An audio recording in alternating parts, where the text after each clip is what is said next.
with technical issues, while Professor Ollman so graciously offers to go first, presenting Capital Volume 1 in light of Marx's unpublished works. Thank you very much, Professor Ollman.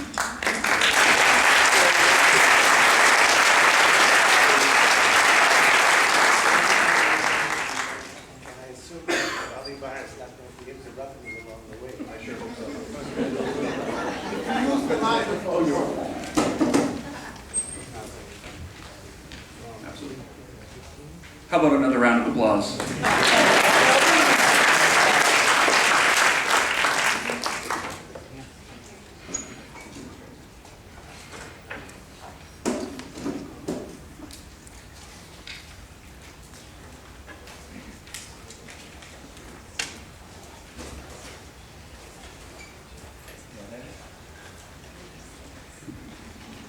Once again, folks, feel free to move forwards. There are still empty seats available.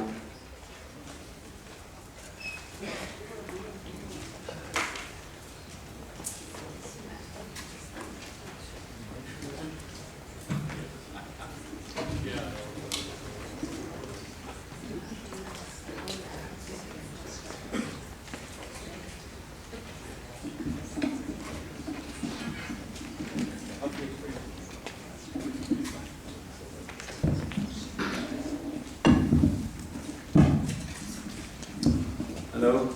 Everybody hear me? Back? Yes? Louder. Louder, okay. Closer still. Okay.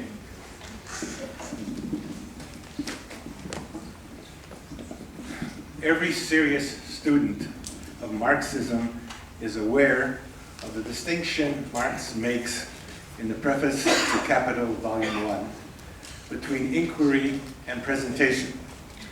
But on at least two other occasions, he also mentions the important role that self-clarification plays in his work. If we add this equally essential step to the first two, its place is after inquiry, which supplies him with most of the material that requires clarification, and before presentation, which combines most of what he has just analyzed with a number of adjustments based on what he thought his main audience could understand and appreciate. Is it possible that the 1844 manuscripts and the Grundrisse of 1857-1858, which were his main works directed to self-clarification, and were never intended for publication, offer a more accurate view of Marx's actual thinking about capitalism and much else than Capital, published in 1867, the Grundrisse and the manuscripts coming before, of course. And Capital, it's Capital, however, which has received most of people's attention. Is there, in short, an important distinction to be made between what Marx came to believe about our subject and how much of it he chose, for largely tactical reasons, I believe, to present to the public? Maybe Marx never dropped or even reduced his commitment to dialectics and alienation, for example, which play major roles in these unpublished writings, but only a small one, and then usually disguised in Capital. This may have satisfied most of his readers, but it also made it much easier for all of them, and all of us, to misinterpret a good deal of what he had to say. An alternative interpretation I have suggested here is that Marx simply changed his mind about the importance of dialectics and alienation in the workings of Capital. This is, of course, possible, for Marx changed his mind about a number of things in the course of his long career, as when he replaced labor and activity with labor power, the potential for engaging in such an activity. But this interpretation is belied, first, by the serious problems it created for his analysis of capitalism. My examples of this will come later. And two, by Marx's own words. In an 1858 letter to Engels, Marx said that if the time permits, he would like to write something to clarify his rational reconstruction of Hegel's dialectical method, which suggests that Marx still held strongly to a version of dialectics at this time and believed that many of his potential readers needed special help to understand it. Marx had just finished, or was about to finish, the Grundrisse, and to start on what became his unfinished introduction to the contribution to the critique of political economy of 1859, both of which were steeped in dialectics. It seems to be shortly after that that Marx decided to present the scientific analysis he had been preparing for over a couple of decades without most of the dialectical framework and categories that have brought him this far. Marx's intended audience for Capital, after all, were first, his followers; second, supporters of other schools of socialist thought; third, workers who could read; and four, the more curious and less biased economists who were attracted to books that promised something new, and for this group, that did not stray too far from what they considered scientific method. So, if he began by believing that the language of dialectics would not put off too many of these readers, the frequent requests that he received from friends like Engels and Dr. Kugelman and others to simplify his work, and again these requests came, eventually won Marx over. This is why his long introduction, 46 pages in my edition, to the critique of political economy, was dropped before it was finished. It was full of dialectics, and replaced by a 7-page preface that is so undialectical that it has become the main source for most of the criticisms of Marx as an economic determinist. Sure, this work, and it may be the work of Marx that is read most by most people in the world. Then there is the smoking gun.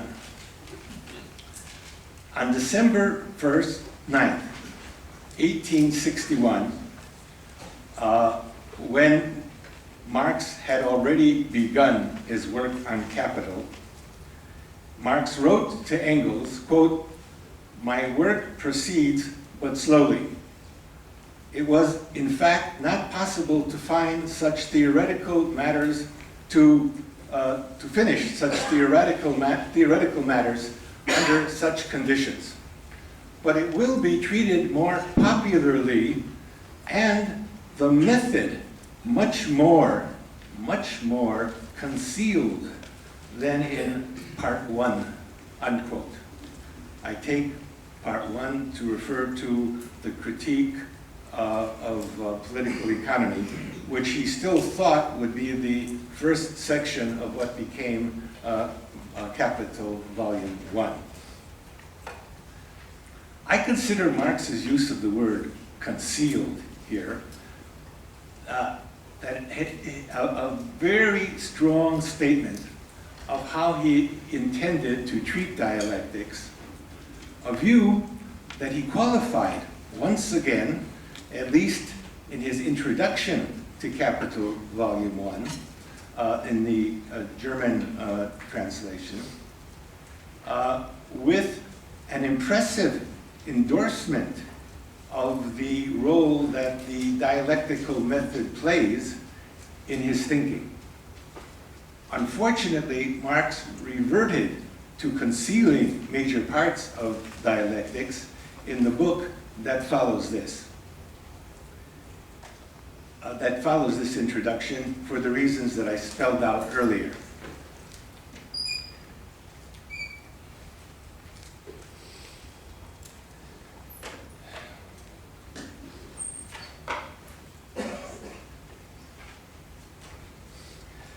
There is no doubt that the trade-off Marx made that I've just described brought him many more readers than he would have gotten otherwise.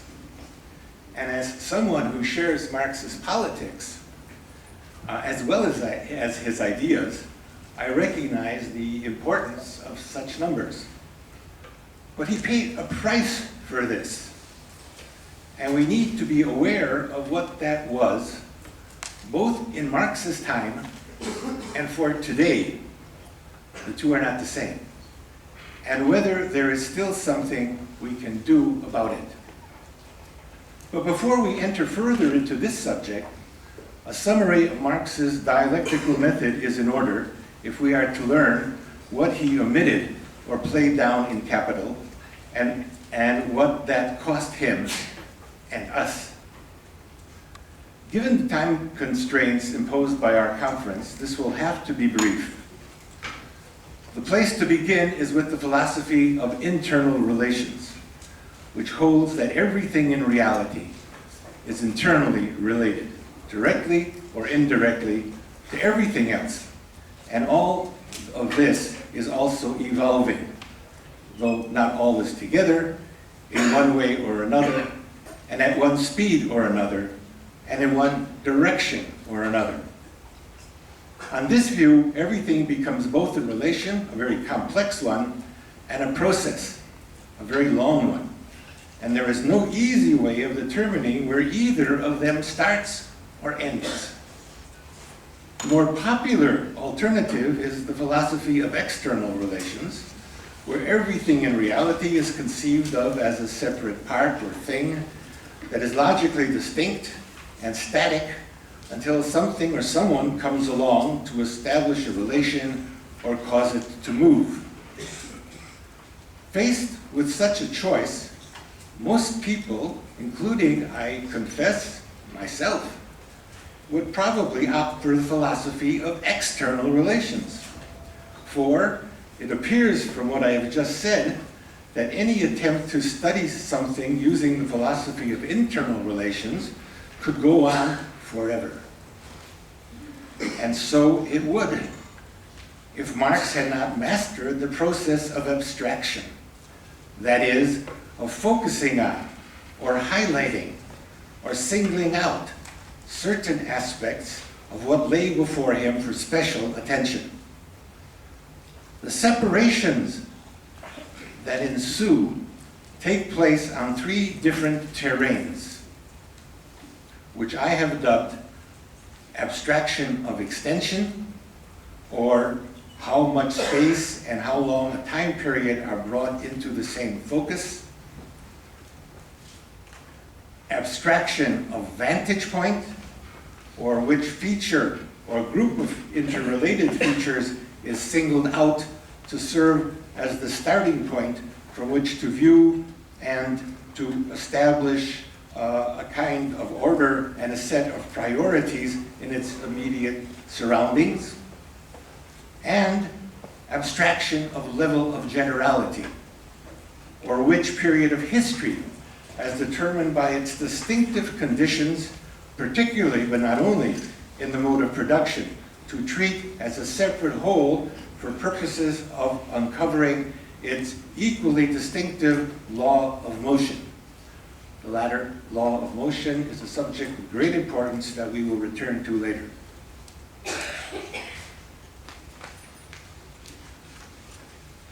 The 5 levels of generality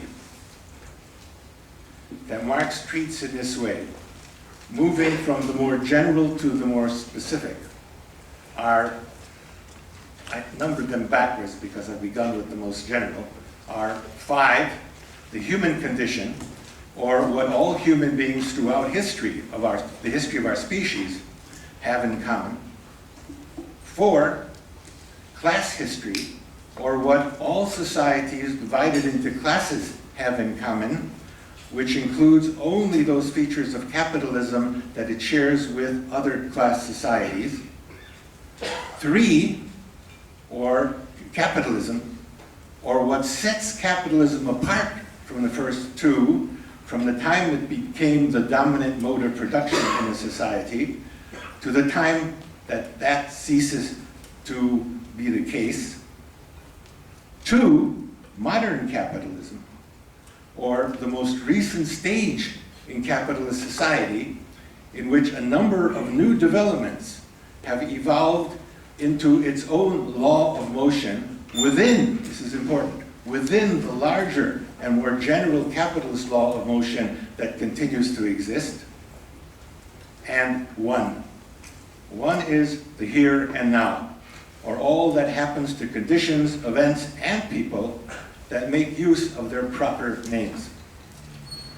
Though Marx devotes most of his attention in Capital to capitalism in general, which is what I'll call level 3, most of Marx's attention there is given to capitalism in general, especially in its interaction with modern capitalism, which is not left out of the book Capital, but it's given a minor role compared to capitalism in general. So especially in its interaction with modern capitalism, which I call level 2, all the more general levels of generality overlap. They don't replace each other. They overlap, but they become less important as we move from the more general to the more particular, and stopping at capitalism and modern capitalism. So all of the more general levels of generality overlap. The more specific ones and can be found in the present. They all exist in the present, where there are different laws of motion. They continue to possess laws of motion, continue to exert at least some effect on one another. So the human condition and what we have in common as part of a species called the human beings continues to exist and exercise through its distinctive law of motion some effect even in our present. Should any of the Marxist scholars in the audience today begin to worry at this point about the central role I give to the process of abstraction, along, of course, with the philosophy of internal relations, for which it is necessary, because it's the process of abstraction which makes the philosophy of internal relations, which is too big to deal with, to use practically, makes it something you can use because you're going to be breaking it down. But you've got to start by having a sense of there being internal relations and movements in everything. But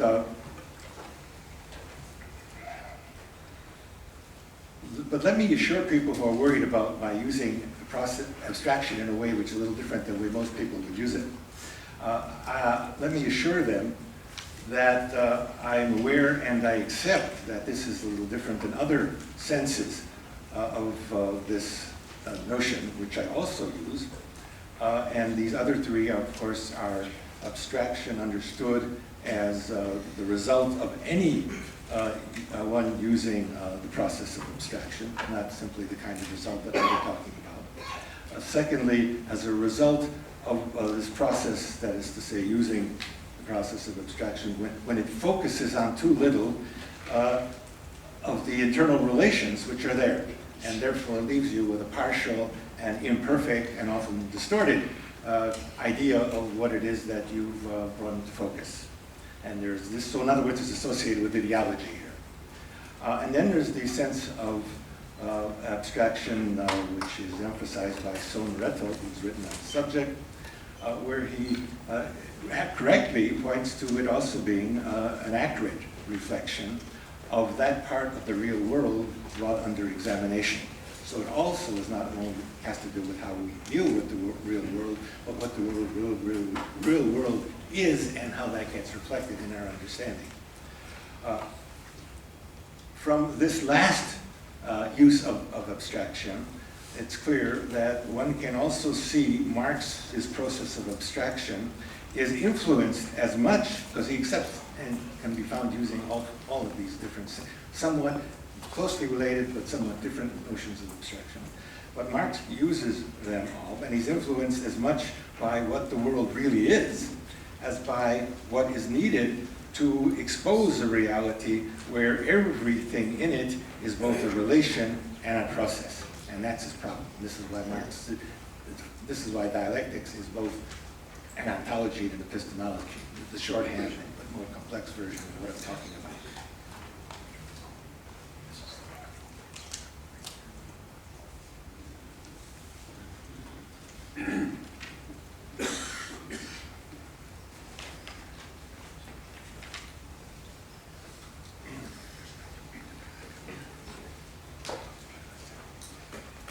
With the process of abstraction in place, Marx's first serious use of it is to help him focus on a set of dialectical patterns, set of dialectical patterns found on all the levels of generality which I've talked about, not just in capitalism, but throughout, each exists in all of these different levels, and also in nature.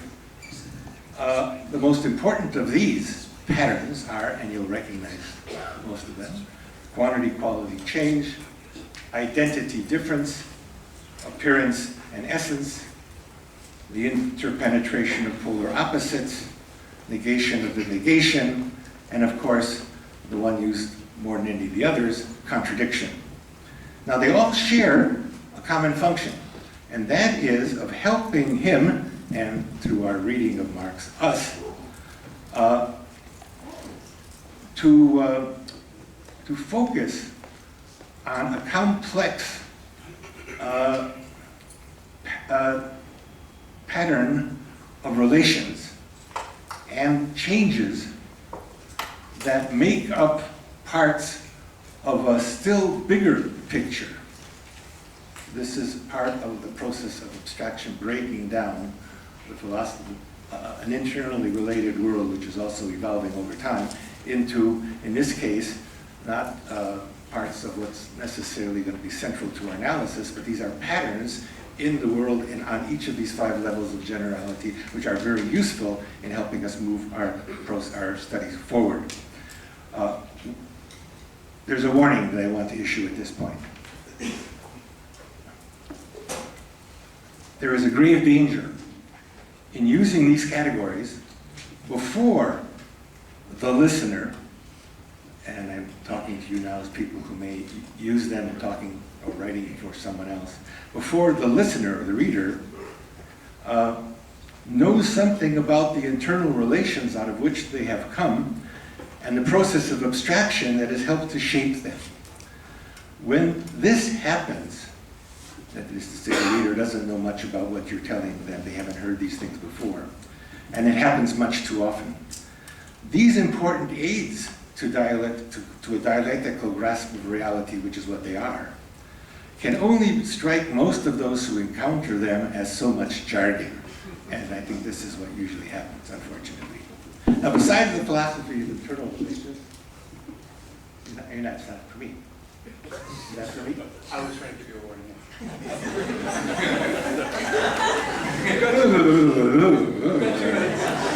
We're enjoying it very much, but 2 minutes. Besides the philosophy of internal relations, the process of abstraction and the dialectical categories, and these 3 things I mentioned as being central to Marx's dialectics, philosophy of internal relations, the process of abstraction, and the dialectical categories, a 4th crucial aspect of Marx's dialectical method is metamorphosis, or the movement and spread of basic relations within an internally related system. That's important. It doesn't spread anywhere, but it spreads within an internally related system, such as capitalism is, that leaves their content relatively intact while radically altering each successive form in which that content appears. An example of how this works in the theory of alienation will be given shortly, but I don't know if I'm going to have time to get to that. It should be, okay, well, I'll make sure to get to that. Uh, with this, that is, once the process of metamorphosis is underway, the entire system, remember it is an internally related system, gradually comes to embody the more distinctive relations focused on at the start, when it gets started, when the process gets started. And what began this process of abstraction, what began as an organic movement within a whole, that is within the system that has been treated in this way, starts to acquire more and more influence on its organic movement, which is its historical movement over time. Now, while these two movements, organic movement inside a system, which is for the moment taken as given, and historical, which is the evolution of the whole system, these two processes are closely integrated, but they need to be treated, at least initially, separately in order to grasp the special role of each from getting lost in the role of the other. Now,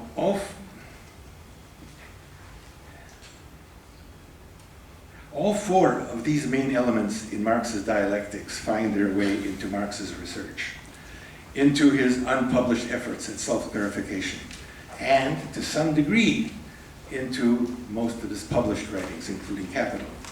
My heresy then, and that's what it is not that Capital is devoid of dialectics, that would be foolish, but that after the discussion of the importance of dialectics in his introduction to the book, there is much less of Capital. There's much less use of dialectics in the rest of the book than in any of his unpublished works devoted to self-clarification. Now, even this would not warrant me making such a fuss about it. If these omissions did not, okay, a couple of minutes. Just a list what comes after. Because it is a list, but I hope to say a few things about each. Waving the question period, you can ask me about why these are the problems for not only what Marx wanted to achieve, but for us who are trying to use Marx today, that are important, that come, I think, from his lack of talking about treating dialectics more like he did in the Grundrisse. So it had a very negative impact on what he was able to do with dialectics and what he was able to achieve, and with what we take out of that, his works, and especially given the prominence given to Capital out of his main work today. Alienation is an essential part of understanding value. Value is treated in Capital primarily in its three forms that you all know: use value, exchange value, and surplus value, which are pretty easy. What he doesn't spend any real time to discuss is where they come from, what they are forms of, and how they get there. And the answer to that is alienation.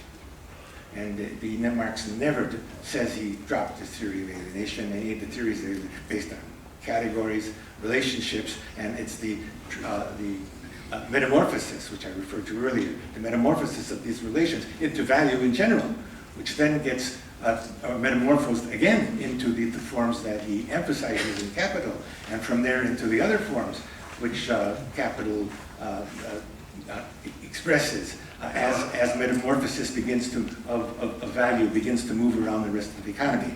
So all of the areas that Marx goes into contain forms of value, i.e. forms of alienation, and you can't understand it without seeing that alienation is at the start of it all. But another big problem is the fetishism of commodities.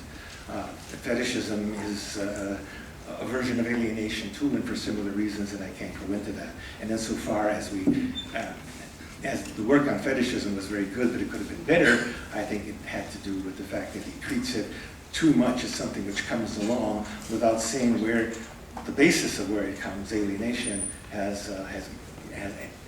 where it comes from and how that affects the nature of fetishism is affected by the character of its alienation, which is embodied there. And then, very briefly, here's the other areas I wanted to go into and can't. First, Marx's main aim, he gives it in the preface, in the introduction to Capital, what his main aim in Capital is. And it's a very strange main aim. And maybe that's why no one has really tried to, I don't think, spend the time needed to understand what he's talking about. It's to lay bare, very strange, and not explain, to lay bare the law of motion in modern society. It's fantastic. It's really, when you think more about it, it's very strange, and that's why it's hardly treated. Now, this can only be dealt with, I'm talking about a whole civilization here, with the kind of categories which I talked about in discussing the nature of dialectics. It's a very dialectical concept, which he couldn't really deal with satisfactorily, and so he doesn't deal with it, so he gives it as its main aim in the beginning of the book. Another important thing is economic crisis. Economic crisis, economists tend to argue about which one or two of the problems in capitalism give rise to economic crisis. But if contradictions are not only spread throughout capitalism, we're talking about more than economics, we're talking about the whole system, and if all those contradictions are internally related, and if they're also evolving, then they're all responsible, one way or another, directly or indirectly, for economic crisis, and we can't single out one only, two only. We can emphasize what we think are most important, and some are more important, but we have to be careful not to treat that there is an economic answer to what seems to be an economic problem. It's not simply an economic problem, and there's no simple economic explanation of that problem. Then, I think finally, there is the level of generality. If you don't give us a space for these different levels that I laid out earlier, then the various changes which are obviously taking place in modern capitalism and which we have to deal with are treated as a reason for revising capitalism on level 3, that is to say capitalism in general. But most people don't do that. They say, well, we can solve these problems, but you can't solve the problems on level 2 in modern capitalism until you get at the structures, the sources, more general sources which have produced them, and will reproduce them if you have any success in doing away with the partial problems, smaller problems that exist coming out of modern capitalism. So the whole debate over reform and revolution is rooted right there. People don't see that reforms are impossible, basically. This is basically what I'm saying here. And then the whole notion of general intellect. You've all perhaps run across this in the Grundrisse, I hope so. It's one of the reasons some people say that Marx has drastically changed his views on value. No longer than the amount of labor power that goes into production be used as an explanation for why things have the value they do with the development of automation, which Marx talks about without using the word automation in page 700 and something for about 10 pages in the Grundrisse. And what he's doing here is not disagreeing with what he said earlier, but coming at it from a different angle and from the future in this case. If capitalism isn't overturned between now and X, then this is likely to happen. This is what Marx elsewhere refers to as a sprout of communism inside capitalism. It's meant to show you how many things are happening and are continuing to happen in capitalism. Even things which haven't happened yet in Marx's day, like automation, which give you an idea of what socialism could be, because it creates the conditions in which we can create socialism. And I can't.